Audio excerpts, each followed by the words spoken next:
We have kind of a unique presentation today, and appreciate everyone being here to talk about DWI enforcement in Montgomery County, just in general and specific to this weekend, July 4th weekend. The way this is going to work is we're going to have a presentation by the Montgomery County Sheriff's Department in looking at DWI data in Montgomery County and some of the things they've been able to pull together using some new systems that we have access to, that they have access to. And I think you'll find it very informative just to see kind of the breakdown in DWI.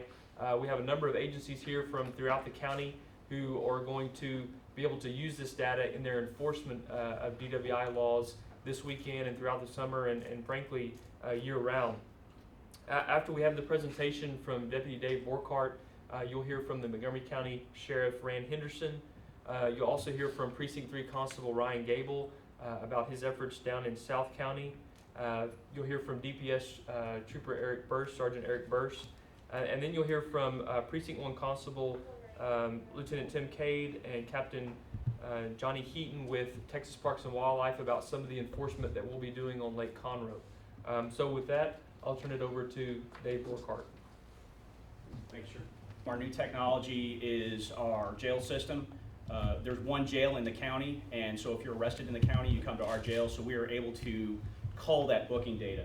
The first thing I want to show real quick, though, is a slide, and I apologize, this is sort of busy. Tyler sent this to me this morning. This is from the state of Texas, showing our current status, as our goal here today in presenting this data is the first step towards targeted efforts towards reducing the loss of life, to essentially reducing intoxication fatalities. So I want to talk about this data that I'm going to present here real quick. We did not start using our jail booking system exclusively until about July of 2016 last year. So the data is coming from that point on. However, we did have some duplications. We were using the legacy system as well as the new Spillman system for a period of time before that. So we have some arrests dating back to December of 15, but the data was not collected consistently until July. So therefore, we're looking at about the last 12 months of data. So if someone was arrested for an intoxication vehicle offense in the county, they were brought to our jail and we gathered the data. This data here, it does not reflect boating while intoxicated offenses. This is strictly vehicular intoxication offenses. We'll allow Precinct 1 and Texas Parks and Wildlife to address that later on. So, and the agencies that are here, you have this information in your packet. And the other thing I want to emphasize too is that this is a first step towards targeting our efforts. There's no definitive conclusions. This is raw data, but you'll see there's some trends and some patterns emerging. So this is this time last year, 2016. As you can see, we started doing consistent booking around about July 13th, is my understanding. So we can look at the July 4th weekend last year, but all arrests may not be represented. As you can see, there were some spikes at the end of July and mid-August. We had some individual days where we experienced some spikes. So the one good thing is, as we continue to gather this data from our arrests, we'll have more and more to draw from and to eventually get to the point where we can make some conclusions. So again, raw data. Our most frequent day of arrest over the past 12 to 18 months has been Saturday. And that includes, that's from essentially 0001 on Saturday morning all the way to midnight Saturday night. Sunday also rather high as well. That should not really come as any surprise to anybody who's in here. It's data that reflects our intuition. Our arrest times, this is probably the most significant graphic that I like to take a look at. As you can see, we have several different agencies, and while the evening hours, which is not a surprise, tends to reflect the highest amount of DWI arrests, though, as we all know, there's sometimes those lunchtime drunks that are arrested. We can see agencies peak at different times. So the Sheriff's Office peaks a little bit later on in the night than DPS, and to me that's a question that's unanswered. It could possibly be the roads that we're focusing on, because we know the drunks are out there. This is strictly Friday and Saturday night. Again, the times are peaking at different times, but we all know, or we can at least infer or speculate from this, that 11 p.m. to 5 a.m. are obviously our busiest hours. So this is a cluster map, and what this represents is clusters essentially with a 50 incident radius in the county. The different colors represent the different types of offenses. The red that you see on there is just carte blanche, driving while intoxicated. That would be the first time offense. So it appears just from a snapshot of that, the majority of the people that we are arresting are first time offenders. The blue and the green color represent our second and our third intoxicated, second and third offenses. So blue and green, as you can see, are our repeat offenders. We also have greater than 0.15. So obviously those three in there, my laser doesn't work, are going to represent those who are either repeat offenders or those who are significantly intoxicated. The one thing I do want to indicate about this chart is that we do not have all, the jail does not have all the intoxicated manslaughter, intoxicated assault data in there. That's one thing we got to work to improve. DPS primarily does all those arrests, and of course, if a driver is killed in an intoxicated crash and kills somebody else, you don't book the dead body into the jail, so that never comes through the booking portal. This is a heat map of the offenses. DPS, I'm sorry, correct me if I'm wrong, Tyler, but TxDOT reports that our the highway with the most significant amount of intoxicated crashes is 45. And you can see that that's sort of reflected on there as far as where we're arresting people. This is a heat map that reflects the TABC sales. There are 520 different facilities in the county, restaurants and bars that are licensed or permitted by TABC to sell alcohol. And the agencies, you have a dot map on those that reflects where where those are located. We can speculate and say that over-serving is a problem. I don't have any data that really reflects that as of yet, but this is one step closer towards targeting our enforcement efforts, whether it's the TABC licenses or not. This is one step towards trying to determine where we focus our efforts. I want to switch right now to a product which is a little bit more intuitive than just the slides right there. So these are interactive maps. As you can see, and you guys have this, this reflects the different agencies and where we make the, whoops, it's not, hold on.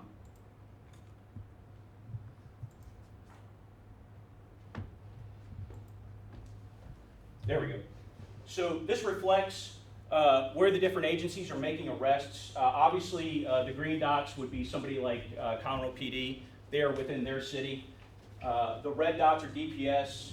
The blue are the Sheriff's Office. Those are obviously all over the counties. And you can kind of see where the agencies are making arrests.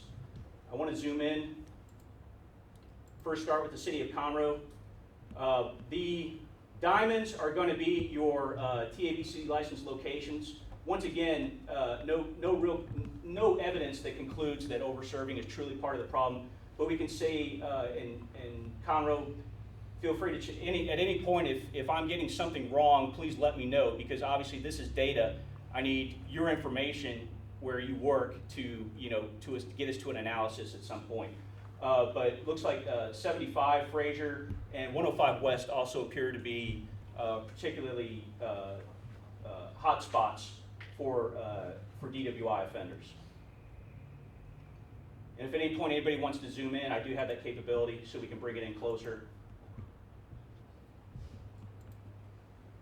So the 59 corridor is also an area, 494 down south. But by the way, these clusters too, they tend to reflect, there's an overlay that I can do, they tend to reflect population density. So and that's not really any surprise, but we are in the process of trying to move forward to identify more commonalities, more patterns and trends. If you go to Rayford Road, this is a particularly busy area. As you can see, the Sheriff's Office and DPS have many arrests on the left side of your screen, Constable 3, that Rayford Road corridor. There's also a lot of TABC licenses down there. That tends to be a particularly good spot or hot spot for enforcement. If we move over to Magnolia, this should really come as no surprise. I don't think Magnolia, 1488 and 1774 Precinct 5. If you were here, you can see. And that kind of, to me, is a bigger indication of the entire 1488 and 1774 corridor. As you can see, if we look at it from that perspective, you could almost take the map away and figure out in the county where the major arteries are, where the major roads are. This is a better look at 105 West. Again, a lot of TABC licenses and permits. And then finally, the City of Willis.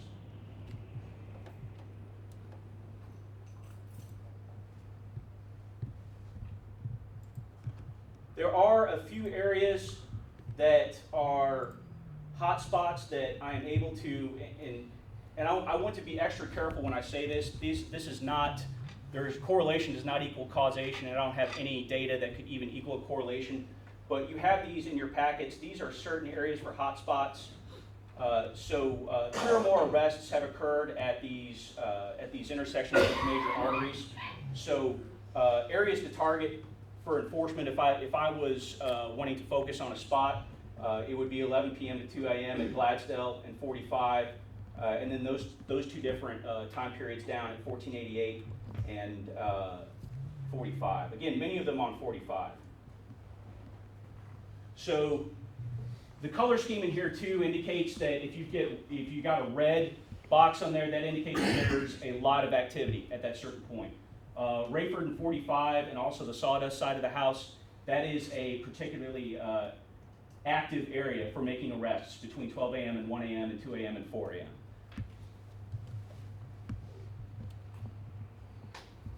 So if we move over to 59, Wood Branch, 1 a.m. to 2 a.m., experiencing a lot of activity during that time. At 1485 and 59, 10 p.m. to 11 p.m., and then down a lot of activity where 1314 meets, in general, that whole area down there, the 494 loop, 59 and 1314 during those times. So in the Magnolia area, where 1774 comes into 1488, that is a particularly busy time between 1 a.m. and 2 a.m. And then finally up north, this is FM 830 and I-45. Most of these roads, you could probably, if you work the area, you could probably say, yeah, that matches my intuition. But there's a few in there that were just surprising to me, particularly Gladstone and 45 and FM 830 and 45. So in helping us gather this information, I want to take a brief moment to talk to you guys who are when you are making arrests and when people in your agency are making arrests. One of the things that we rely on to gather data is the non-custody booking screen. DPS, I know you guys don't see this. You're still doing the PDF form and our jailers are booking it in. But when you're using the non-custody screen... I'm Sheriff Henderson, and I wanted to start by thanking you all for being here and thank you for your participation in this very important program this weekend.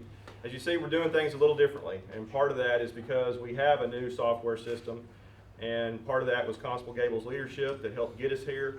And we're now able to extract the data that goes in through bookings, and when you have somebody on staff like Dave Borchardt who's able to analyze that data, it points us in the right direction. So it takes us from random patrol to a directed patrol, which is what this is all about. And we at the Sheriff's Office have made this part of our strategic plan. It's goal number 1. And so we're using the initiative that we're using for burglary, for aggravated assault, for robbery, for those major crimes that you might think of, and we're applying them to DWI because it's the most preventable crime that we have in the county. So we've worked on the education efforts, we've got the message out, we've introduced rideshare programs, now it's time for enforcement. So those that got the message, that chose to ignore it, we'll be out there for a 100% enforcement effort through our law enforcement partners. And we'll probably, unfortunately, be increasing our data because I expect to make quite a few arrests over the holiday weekend. So one last reminder to the public, don't drink and drive. Plan before you go to the bar. Plan before you go to your outing where you're expecting to drink. Once you get there, it's already too late. So we will be having our enhanced operations. We will be targeting patrol to where it's most likely, DWIs are most likely to occur. And I'm just really appreciative to our staff, particularly Dave Borchardt, for putting this data together. So thank you very much.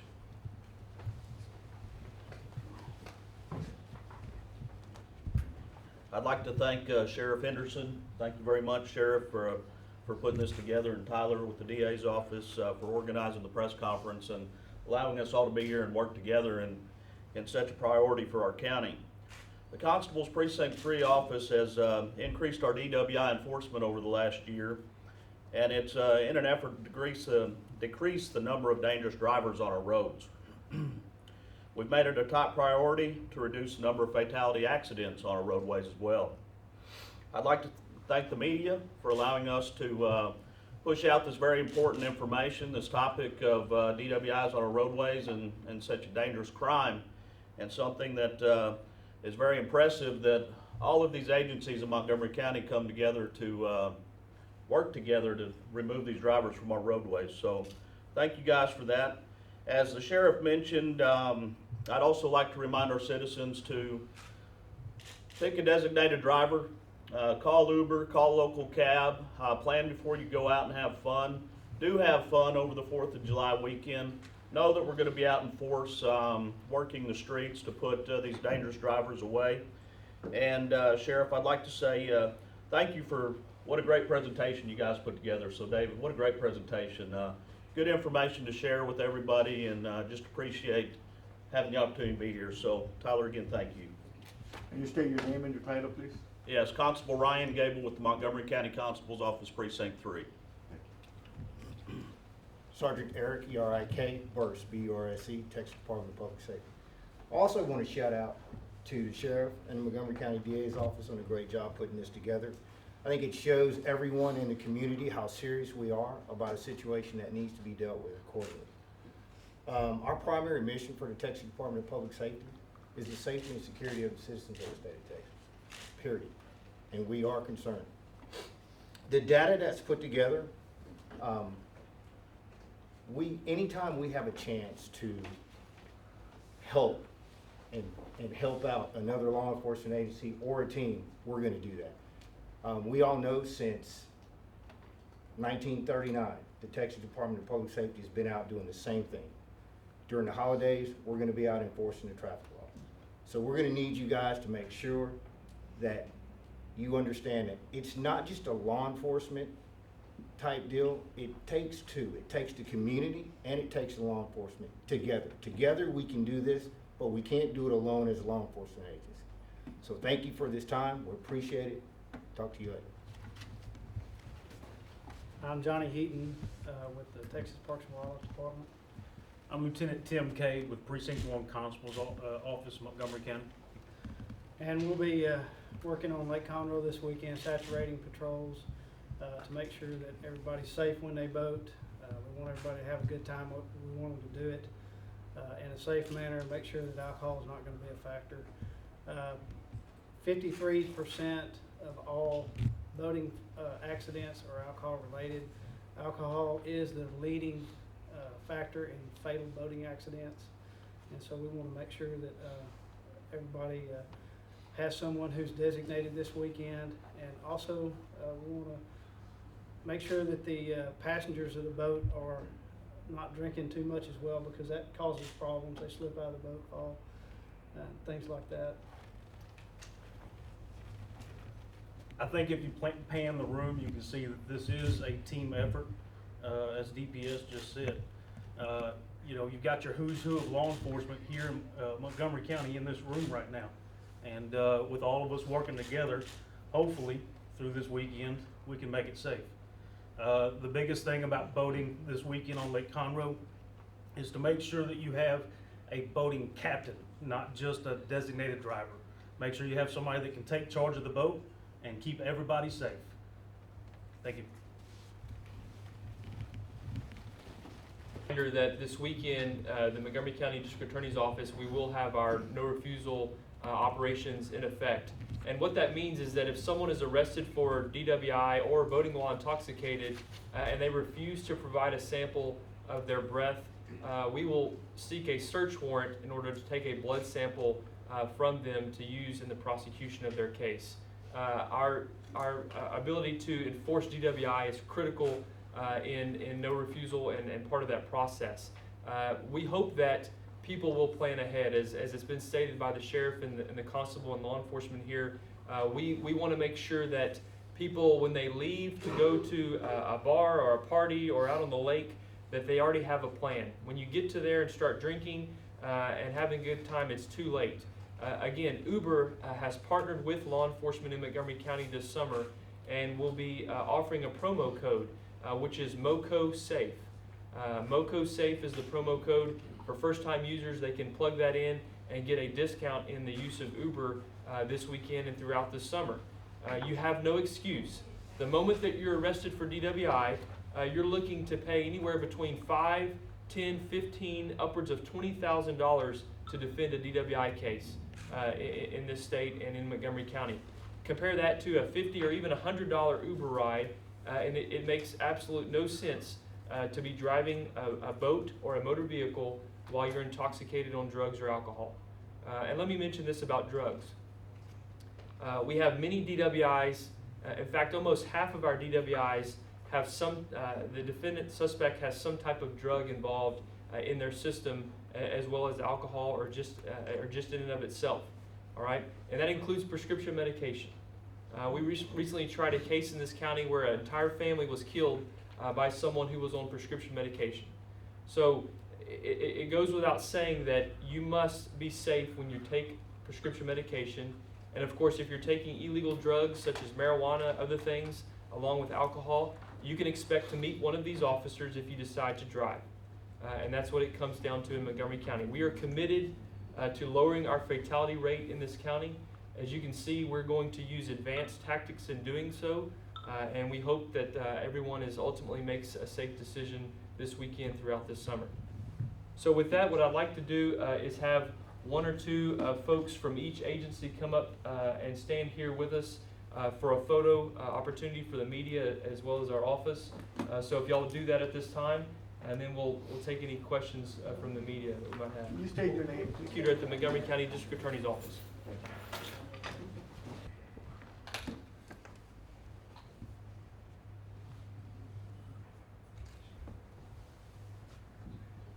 Tyler, can you come in just a little?